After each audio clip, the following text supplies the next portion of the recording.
Hello प्यारे बच्चों, देखिए आज है 11वीं क्लास की फिजिक्स और चल रहा है बच्चों चैप्टर नंबर 3 जिसका नाम है एक सरल रेखा में गति, that is motion in a straight line. और इस चैप्टर का बच्चों आज रहेगा लेक्चर नंबर 14। तो आज के लेक्चर में बच्चों हम गति के समीकरणों का निगमन करेंगे समाकलन विधि से, यानी आज का टॉपिक रहेगा समाकलन विधि से गति के समीकरणों का निगमन।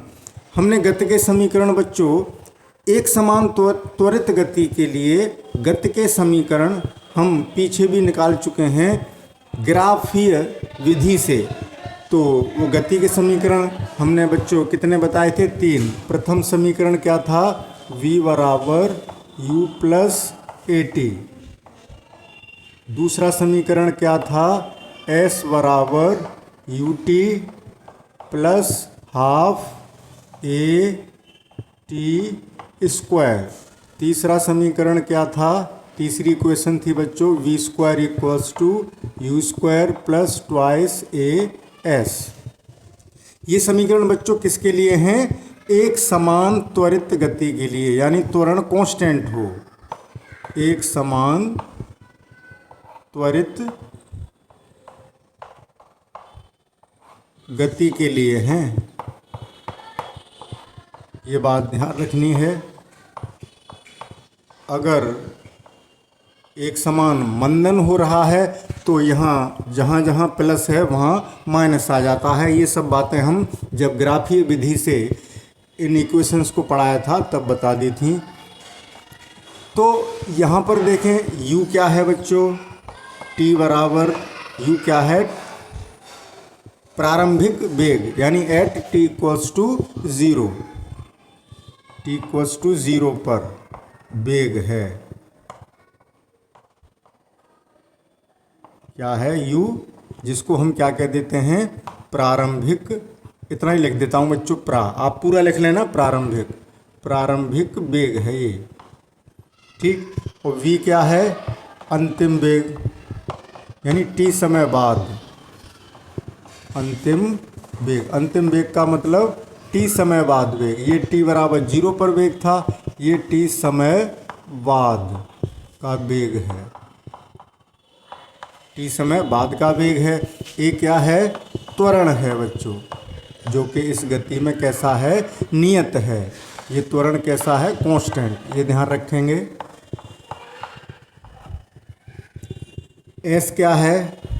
विस्थापन है।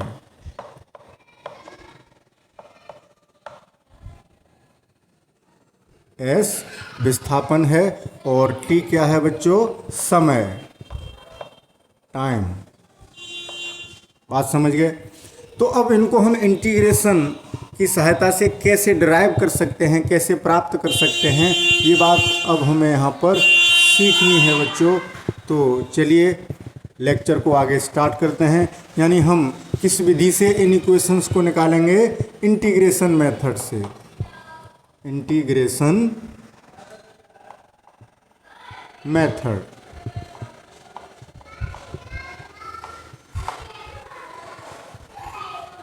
पहले हमने ग्राफिकल मेथड पढ़ा था, अब इंटीग्रेशन मेथड। तो चलिए पहले फर्स्ट इक्वेशन की बात करते हैं। पहली इक्वेशन,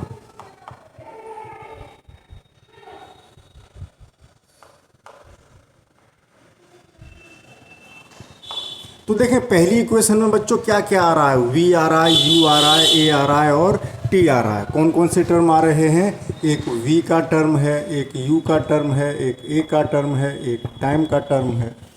तो कुछ ऐसा रिलेशन हमारे पास हो जिसमें वेलोसिटी हो, एक्सेलरेशन हो, टाइम हो। और वो हम जानते हैं बच्चों, हमें पता है कि त्वरण जो होता है बच्चों कितना होता है? dv/dt। क्लियर? तो इसमें वेलोसिटी आ गई, टाइम भी आ गया और एक्सेलरेशन भी आ गया। ये तीनों चीज़ आ गई। ये दोनों तो वेग थे, ये त्वरण था, ये समय था। तो अब इसको हम ऐसे लिख सकते हैं बच्चों, dv बराबर ADT। और a कांस्टेंट है, हमने यहाँ लिख दिया है कि a हमारा नियत है। यहाँ पता है आपको एक समान त्वरित गति हो रही है तभी ये इक्वेशंस वैलिड होती हैं बच्चों, तभी लागू होंगी। अगर असमान त्वरित गति है तो आप इन इक्वेशन का यूज़ नहीं कर सकते। इसका कर सकते हैं इंटीग्रेशन में इन इक्वेशंस का तो चाहे त्वरण अनियमित हो चाहे नियमित हो उनमें कर लेंगे।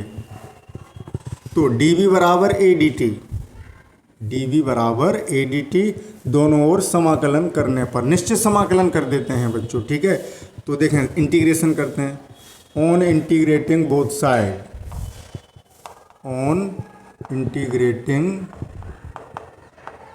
बोथ साइड दोनों ओर समाकलन करने पर क्या मिलेगा बच्चों बताएं। इधर dv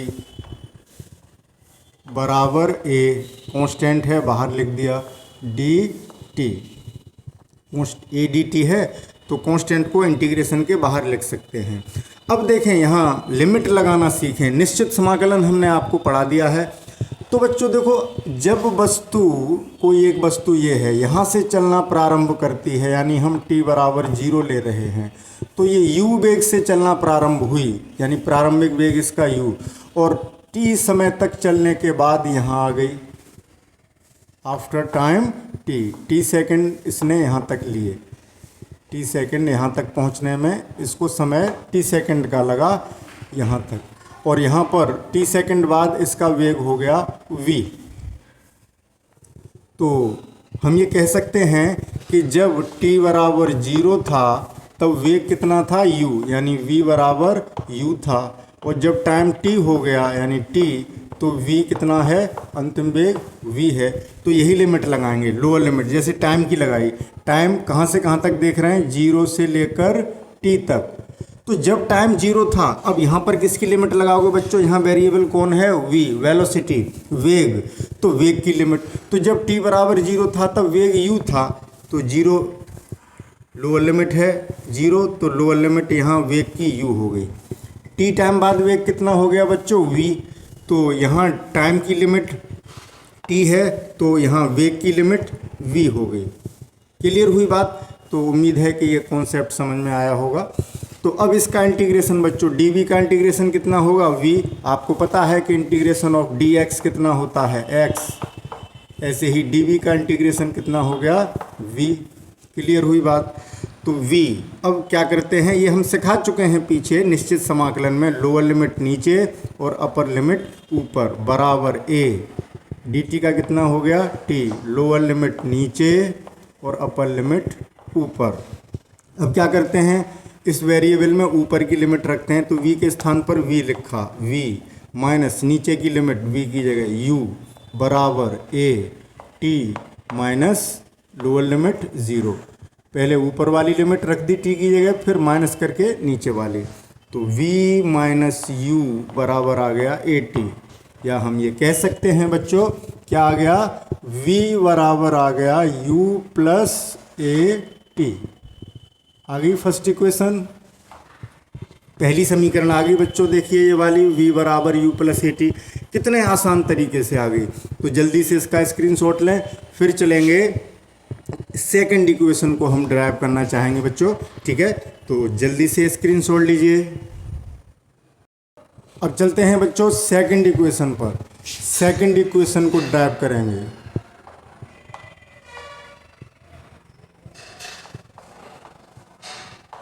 तो देखें बच्चों सेकंड इक्वेशन में क्या क्या आ रहा है ये देखते हैं। एक आ रहा है s और वेलोसिटी और एक्सेलरेशन और टाइम, यानी अब डिस्प्लेसमेंट भी आए, ऐसा कोई हमारे पास एक्सप्रेशन होना चाहिए। तो बच्चों आपको पता है कि वेलोसिटी v बराबर होती है ds ओवर dt। तो यहाँ से देखें ds बराबर कितना आ गया, v dt। Clear, v dt आ गया।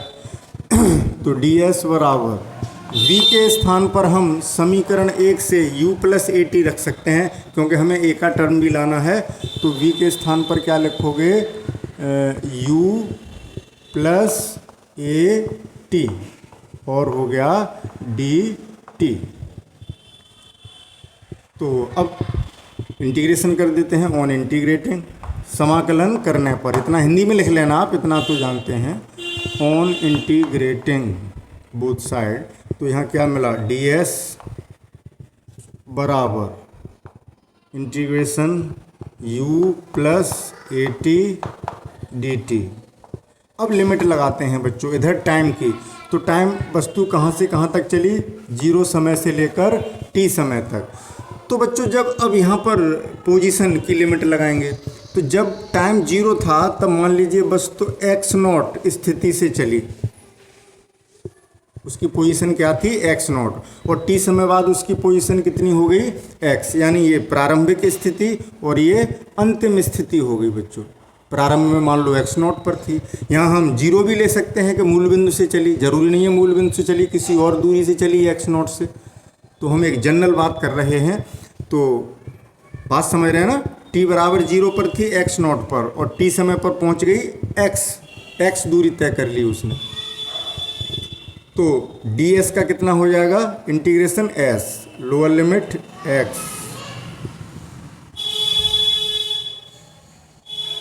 या ऐसा कर लो, अभी s मत लिखो, इसको x लेके चलो।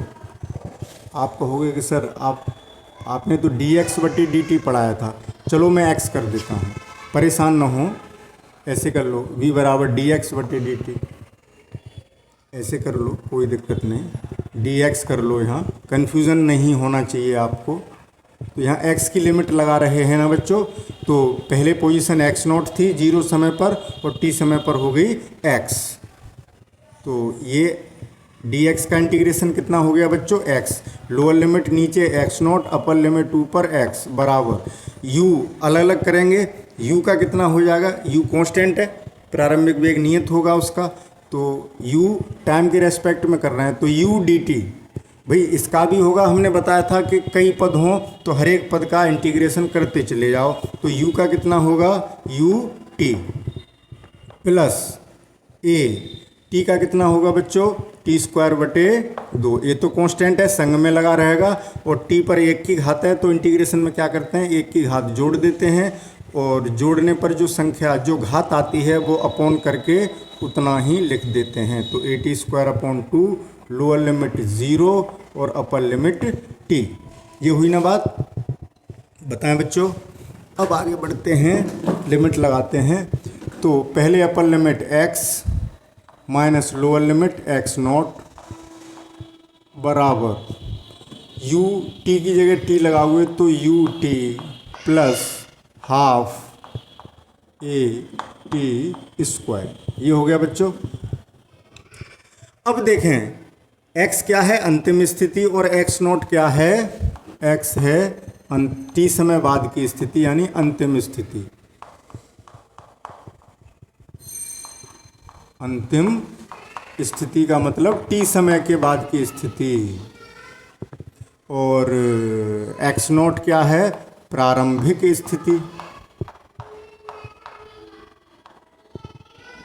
प्रारंभिक स्थिति।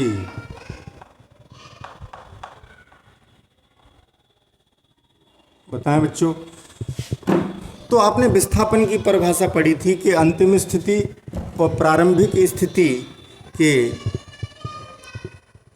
बीच की दूरी क्या कहलाती है, विस्थापन। जैसे ऐसे समझ लें, जैसे ये मूल बिंदु है O, और कोई वस्तु यहाँ से गति प्रारंभ करती है, यानी x0, ये पोजीशन क्या है x0, और यहाँ समय t बराबर 0, यहाँ से स्टार्ट करती है गति, और t समय बाद यहाँ x पोजीशन पर आ जाती है, ये अंतिम स्थिति है उस वस्तु की, ये मूल बिंदु है। मूल बिंदु से नहीं चली है, मान लो मूल बिंदु से चलती तो यहाँ 0 रखते, 0 से चली है, ठीक है, और ये हो गई t टाइम पर, t बराबर t टाइम पर यहाँ पहुँच गई। तो बच्चों वस्तु ने इतनी ही तो दूरी तय की और एक सरल रेखा में गति है, तो यही विस्थापन हो गया। तो ये वैल्यू कितनी होगी, देखो यहाँ तक है x0 और यहाँ तक है x, तो x में से x0 घटा दिया तो उसका ये कुल विस्थापन आ गया s, यहाँ से यहाँ तक का x मान, यानी s बराबर कितना आ गया, x माइनस x0। ये बात समझ रहे होंगे। अंतिम स्थिति में से प्रारंभिक स्थिति घटा दी। अब यहाँ क्या है, चूंकि एक सरल रेखा में गति है तो जितनी दूरी है उतना ही विस्थापन का मान होगा।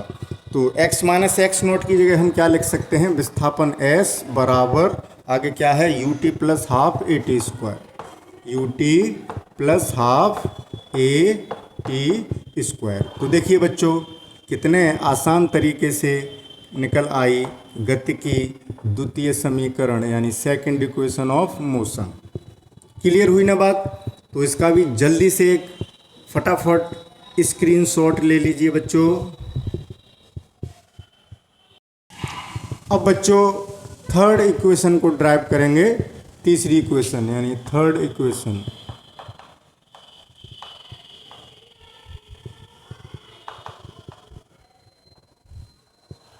तो देखें बच्चों थर्ड इक्वेशन में क्या क्या आ रहा है, वेलोसिटी आ रही है यानी v आ रहा है। v और u तो एक वेलोसिटी हैं दोनों, यानी वेलोसिटी आ रही है और एक्सेलरेशन आ रहा है, और पोजीशन की भी बात हो रही है। डिस्प्लेसमेंट, तो डिस्प्लेसमेंट किससे निकलता है, पोजीशन से। तो अब ऐसा कोई फॉर्मूला नहीं हमारे दिमाग में आ रहा कि जिसमें v, a और s तीनों चीज़ आ जाएं। तो बच्चों एक काम करते हैं, यहाँ से शुरुआत करते हैं कि हमें ये पता है कि एक्सेलरेशन होता है dv/dt, ठीक है। तो इसमें क्या क्या आ गया, एक्सेलरेशन आ गया, वेलोसिटी आ गई, वेलोसिटी एक्सेलरेशन। अब s का रिलेशन x से है बच्चों, ठीक है ना। तो एक काम करें, हम इसमें dv/dt में dx का ऊपर गुणा कर लें और dx का नीचे गुणा कर लें, कोई फ़र्क नहीं पड़ा। हमने कोई मनमानी नहीं की, हमने तो बराबर का शेयर किया। ऊपर भी dx का मल्टीप्लाई, नीचे भी dx का multiply, there is no effect in the value of this term, ठीक है ना। तो अब क्या करें, dx को इसके साथ ले लें, तो dv/dx, एक dx इसके साथ और ये dt इसके साथ, ऐसे लिख सकते हैं ना। पलट दिए, ध्यान से समझ रहे ना। ये dx हमने यहाँ पहुँचा दिया, ये dt इधर ले आए, मल्टीप्लाई हो रहा है ना बच्चों यहाँ। तो मल्टीप्लाई में हम ऐसा कर सकते हैं, जैसे आप 3×4 लिखे हों या 4×3, तो ऐसे पलट सकते हैं। तो यहाँ क्या हो गया, dx यहाँ लिख लिया, dt इधर, dx/dt। तो एक्सेलरेशन ये आया। तो देखो अब आ गई चीज़ें, x भी आ गया और x से ही तो रिलेटेड है s, x, ठीक है ना। तो a बराबर dv/dx, और आपको पता है कि dx/dt क्या होता है, आप जानते हैं कि वेलोसिटी होती है dx/dt, ये आप जानते हैं बच्चों, ये बातें तो आप जानते हैं। तो यहाँ पर देखें बच्चों, एक पद को हम v लिख देते हैं, तो v को dv के संग बना रहने देते हैं और dx को a के संग ले आते हैं, a तो कांस्टेंट है ही। तो a dx बराबर इधर क्या रह गया, v dv। अब समाकलन करने पर, इंटीग्रेटिंग, ऑन इंटीग्रेटिंग,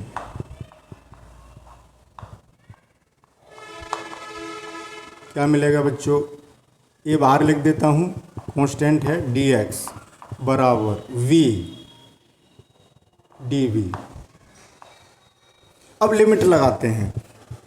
देखो बच्चों प्रारंभ में वस्तु कहाँ थी, x0 पर, तब प्रारंभ में उसका वेग कितना था, u, यानी t बराबर जब 0 था तब वस्तु की पोजीशन थी x0 और वेलोसिटी थी u, ठीक। और जब टाइम t हो गया तो पोजीशन हो गई x और वस्तु का वेग हो गया v।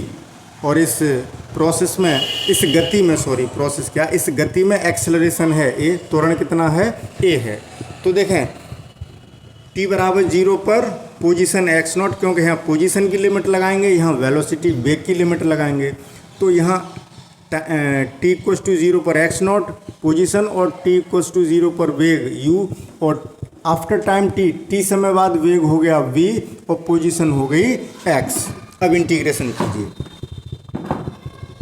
ध्यान से समझते चलें बच्चों, ये बात तो ऊपर की है, हम अब यहाँ पर बात कर रहे हैं, यहाँ से निकल के यहाँ आ रहे हैं। तो dx का इंटीग्रेशन हो गया बच्चों x, और limit, lower limit x0, upper limit x बराबर v का कितना होगा, v के रेस्पेक्ट में। तो v का कितना हो गया, पावर कितनी है, 1 की, तो एक पावर बढ़ेगी तो 2 की हो गई, और इतना ही नीचे लिखेंगे v²/2, और लिमिट हो गई बच्चों u से लेकर v तक, u से लेकर v तक। ये अब बच्चे कहेंगे सर ये कैसे हो गया।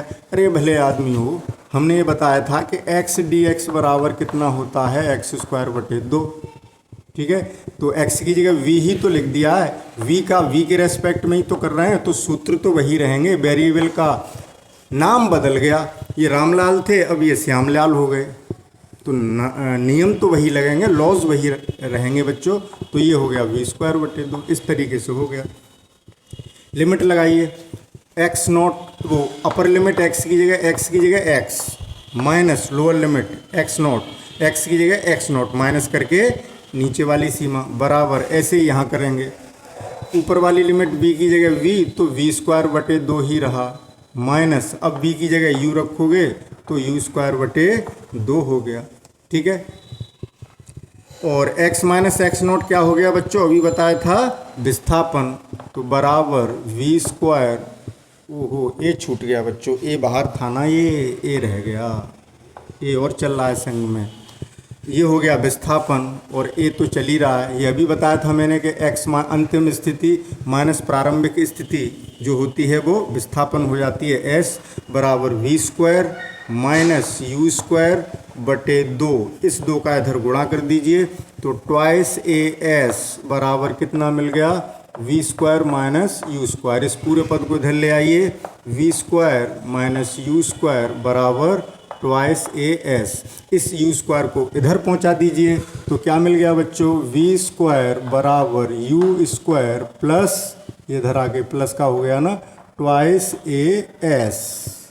ये आ गई थर्ड इक्वेशन। ठीक है बच्चों, तो हमने इंटीग्रेशन से तीसरी समीकरण भी प्राप्त कर ली। देखिए कितना अच्छा लगा होगा आपको, बड़ा आनंद आ रहा होगा। हाँ तो बच्चों, आपने अभी एक समान त्वरित गति में जो ऋजुरेखीय गति है, रेक्टिलिनियर मोशन है, उसके लिए जो गति के समीकरण होते हैं उनका निगमन पढ़ लिया। तो यही गति के 3 समीकरण हैं बच्चों। लेकिन कभी कभी एक सवाल ऐसा आ जाता है कि 5वें सेकंड में चली गई दूरी ज्ञात कीजिए, 3रे सेकंड में चली गई दूरी ज्ञात कीजिए, तो बच्चे वहाँ कंफ्यूज होते हैं। तो हम एक समीकरण और प्राप्त कर रहे हैं, लेकिन बच्चों को कोई गति की समीकरण नहीं है, उन्हीं गति की समीकरणों में से हमने एक समीकरण बना लेते हैं, जिससे जब न्यूमेरिकल करो तो समय की बचत हो जाए। वैसे तो जो ये समीकरण निकालेंगे वो उन्हीं समीकरणों से निकालेंगे, ठीक है ना। तो कोई नई समीकरण नहीं है, लेकिन एक आपको अलग से याद रखना है, ये किसी वस्तु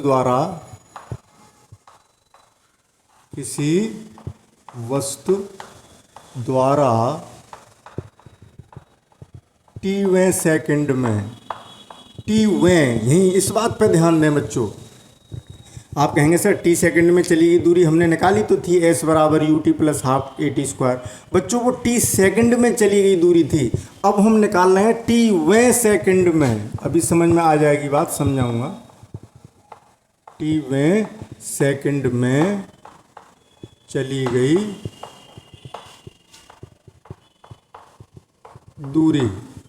दूरी कह लो या विस्थापन कह लो। क्यों?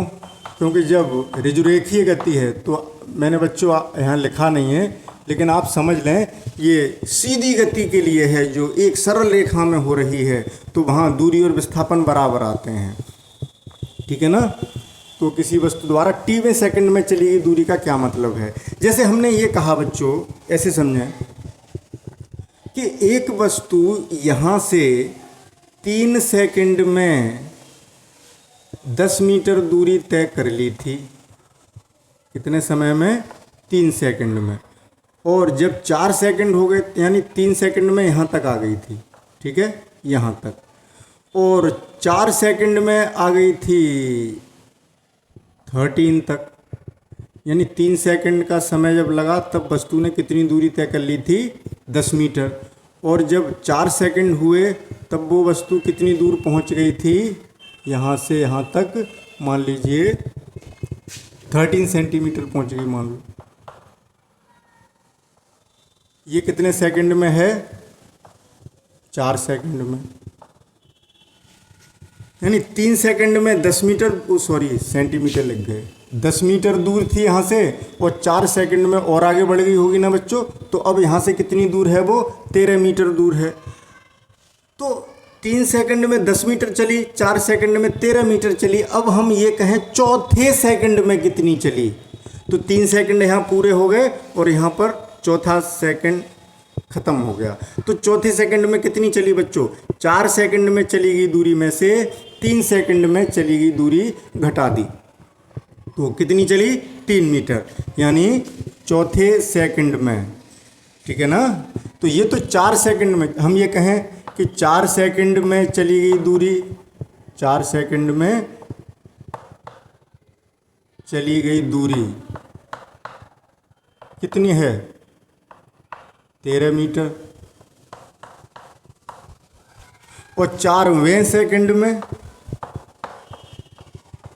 4वें सेकंड में चली गई दूरी कितनी हुई, बात को ध्यान से समझना, 13 माइनस 10, 3 मीटर चली।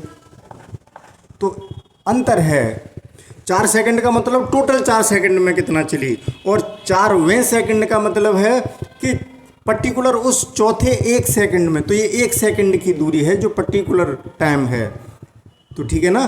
तो मान लो किसी टीवें सेकंड में निकालनी है, तो टीवें सेकंड में चलेगी दूरी निकालने के लिए उससे एक कम सेकंड में दूरी निकाल लें। जैसे 5वें सेकंड में चलेगी दूरी पूछी हो तो 5 सेकंड में चलेगी दूरी माइनस 4 सेकंड में चलेगी दूरी। 6 सेकंड में, 6वें सेकंड में चलेगी दूरी पूछी गई हो तो 6 सेकंड में चलेगी दूरी माइनस 5 सेकंड में चलेगी दूरी। ऐसे ही टीवें सेकंड में चलेगी दूरी या विस्थापन एस बराबर कितना हो जाएगा बच्चों, वस्तु द्वारा बहुत संक्षेप में लिख रहा हूँ, टी सेकंड में चली गई दूरी, टी सेकंड में चली गई दूरी माइनस एक कम। जैसे यहाँ क्या किया था, 4 सेकंड की दूरी में से 3 सेकंड की दूरी 1 सेकंड कम करके घटाया था। तो टी में से 1 सेकंड कम करोगे तो टी माइनस 1 सेकंड में, 1 सेकंड में चली गई दूरी। यही तो कॉन्सेप्ट हुआ। तो इस समीकरण को आप याद न रख पाओ जो मैं निकालने जा रहा हूँ, तो किसी भी सेकंड में चली गई दूरी पूछी हो बच्चों कि 10वें सेकंड में चली गई दूरी, तो आप क्या करेंगे, पहले 10 सेकंड में चली गई दूरी निकालेंगे, फिर 9 सेकंड में चली गई दूरी निकालेंगे। किस सूत्र से, S बराबर UT plus half AT square से। 10 सेकंड में चली दूरी फिर 9 सेकंड में चली दूरी, उनको घटाएंगे तो फिर क्या निकल के आएगा, 10वें सेकंड में चली गई दूरी। तो इस काम में बहुत टाइम लगेगा, तो इस काम को हम यहाँ पहले से करके एक सूत्र बना लेते हैं तो जल्दी हो जाएगी।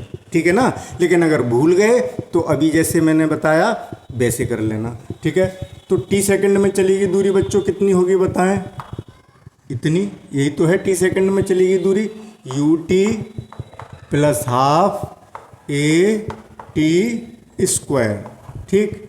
माइनस टी माइनस 1 सेकेंड में चली गई दूरी कितनी होगी, टी के स्थान पर टी माइनस 1 लिख दें,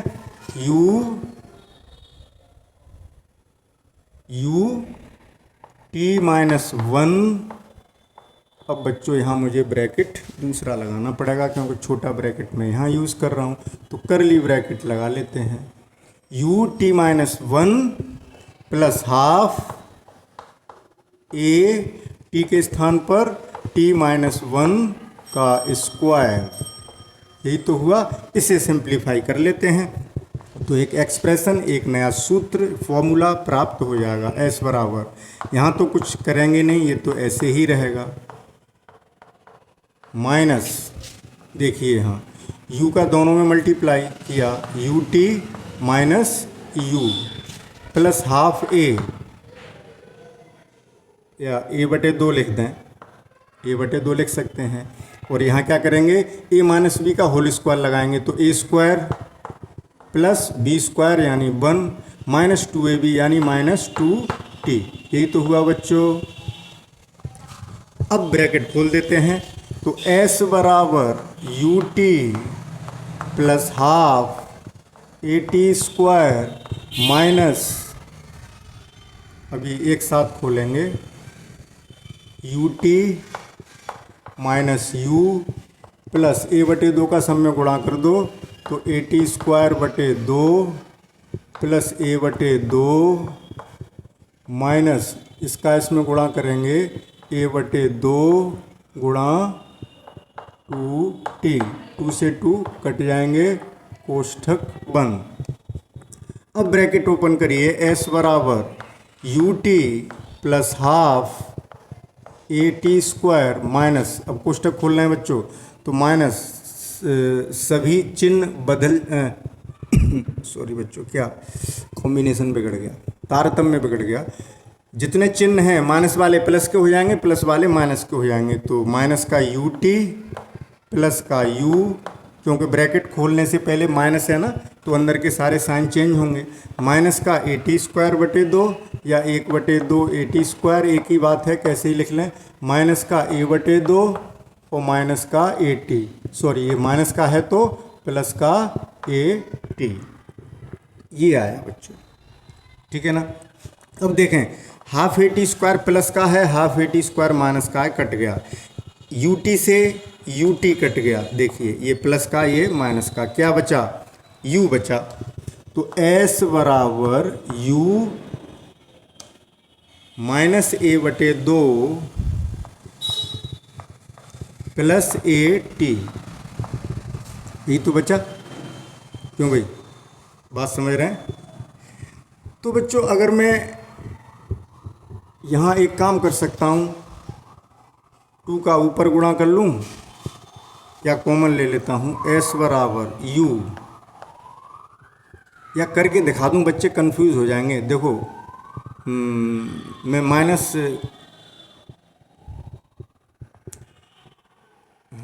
आपको समझाने के लिए क्या करूँ, आपको समझाना है तो मैं पहले ये प्लस वाला पद लिख देता हूँ AT, और ये माइनस वाला बाद में माइनस A/2, ठीक है। अब मैं क्या करता हूँ, इसमें 2 का ऊपर नीचे गुणा कर लेता हूँ। तो S बराबर, बच्चों ने चेयर ले लें,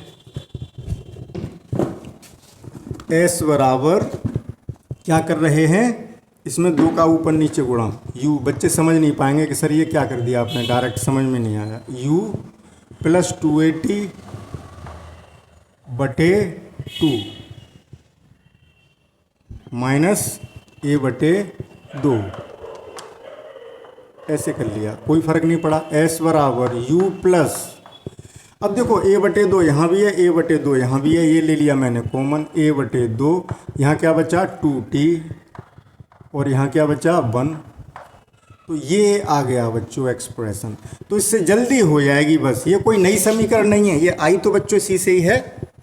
बताएं, बात समझ रहे हैं। तो इस सूत्र से हम किसी भी nthवें tवें सेकंड में चली गई दूरी ज्ञात कर सकते हैं। जैसे 10वें सेकंड में चली गई दूरी तो t के स्थान पर 10 रखेंगे, 5वें सेकंड में चली गई दूरी तो t के स्थान पर 5 रखेंगे बच्चों, ठीक है ना। तो कितना गजब का इंटरेस्टिंग बढ़िया सा एक्सप्रेशन आपके पास है, बढ़िया सा सूत्र, इसको भी याद कर लेना। ये ध्यान रखना, ये t सेकंड में चली गई दूरी का सूत्र है, लेकिन ये tवें सेकंड में चली गई दूरी का सूत्र है। इन दोनों बातों में जरा अंतर हमेशा ध्यान रखना बच्चों। तो टेक अ स्क्रीनशॉट, जल्दी से बच्चों प्यारा सा एक स्क्रीनशॉट ले लें। तो ठीक है बच्चों, आज हमने इन इक्वेशंस को पढ़ा, आज का लेक्चर यहीं समाप्त करते हैं। मिलते हैं कल नए टॉपिक के साथ। चैनल पर बने रहिए, चैनल पर जब बने रहेंगे और चैनल को सब्सक्राइब करेंगे तो आगे के जो लेक्चर्स हैं वो आपको मिलते रहेंगे बच्चों, और आपकी पढ़ाई कंटिन्यू बनी रहेगी। ठीक है बच्चों, तो मिलते हैं कल नए टॉपिक के साथ। Okay, thank you for watching, best of luck and good bye.